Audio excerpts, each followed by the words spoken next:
Искрши 2 врати и почна да се заканува дека ќе не убие. Фрлаше со чаши и прашуваше кој сум јас да го навредувам премиерот. Нападот не е врз Инфомакс, туку врз секој оној кој сака да го каже она што го мисли. Вака новинарот и главен уредник на порталот Инфомакс, Александар Митовски, во изјава за телевизија 24 го раскажа нападот во нивната редакција, кој се случи синоќа додека има емисија во живо. Слушнаме дека тропа,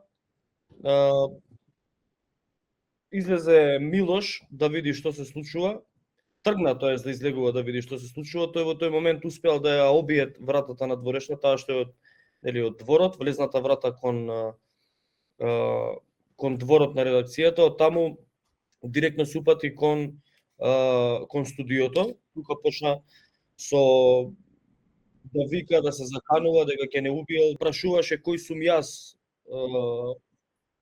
Тоа сум се замислувал да го навредувам премиерот.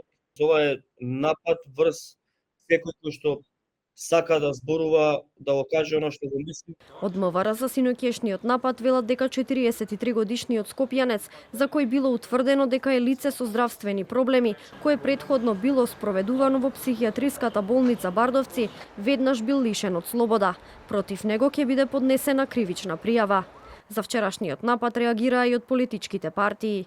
Лидерот на опозицијската СДСМ Венко Филипче го осуди синоќешниот напад и порача дека е само почеток на заплашувањето од страна на ВМРО ДПМНЕ.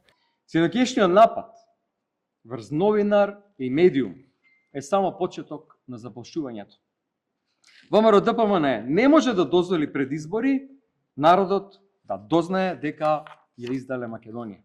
Нема да дозволиме да не вратат во медиумскиот мрак во кој живеевме 10 години под нивна власт. Мрак кој денес го гледаме во Србија. Од ВМРО ДПМНЕ пак велат дека ваквите инциденти се неприфатливи и се закана за основните демократски вредности. Слободата на медиумите, правото на информирање и независната новинарска работа се темелни принципи за кои како партија од секоја сме се залагале. Без оглед на разликите во ставовите или уредничките политики, секој медиум мора да работи во средина која гарантира безбедност, достоинство и почитување.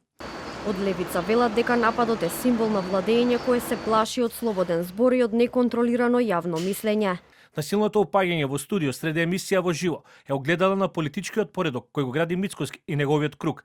Тоа е породок во кој слабоста се прикрива со агресија, а празнината со театрални испади. Со своји реакции излегува и од самостојниот синдикат на новинари и медиумски работници и Сдруженијето на новинари на Македонија. Тие велат дека нападот е директна закана за медиумските слободи и за правото на јавноста да биде информирана. Бараат итна реакција на институциите, бидејќи како што велат, неказнивоста на вакви дела против слободата на медиумите представува охрабрување на понатамошни напади. Според последните измени на кривичниот законник, секој напад врз новинар или медиумски работник при извршување на професионални задачи се третира како сериозно кривично дело. Според членот 382 од кривичниот законник, казната за спречување службено лице во вршење службено дејствие е до 3 години затвор.